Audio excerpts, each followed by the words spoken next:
Hello বন্ধুরা, আশা করছি সবাই ভালো আছো। দেখো অঙ্কে যে দেয়া থাকে যে a ইকুয়াল একটা অঙ্কে দেয়া আছে a equal 3 plus 1/3 plus 1/3 plus 1/3 dot dot infinity.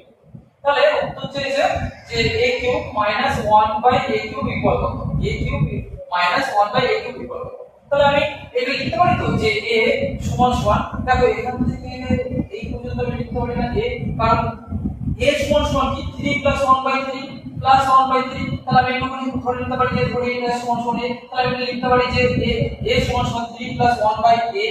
তাহলে আমি এটাকে লিখতে পারি a এদিকে প্লাস আছে, তাহলে এদিকে আসলে 1/a ইকুয়াল 3। তাহলে এখন হয়ে গেছে যে a মাইনাস 1/a যদি 3 হয় তাহলে a cube minus 1/a cube কত হয়? আমরা কি জানি যে b কিউব মানে 3 কিউব প্লাস 3b কত? 3 ইনটু b মানে 3, তার মানে 27 প্লাস 9 মানে কত? 27 আর 9 36 মানে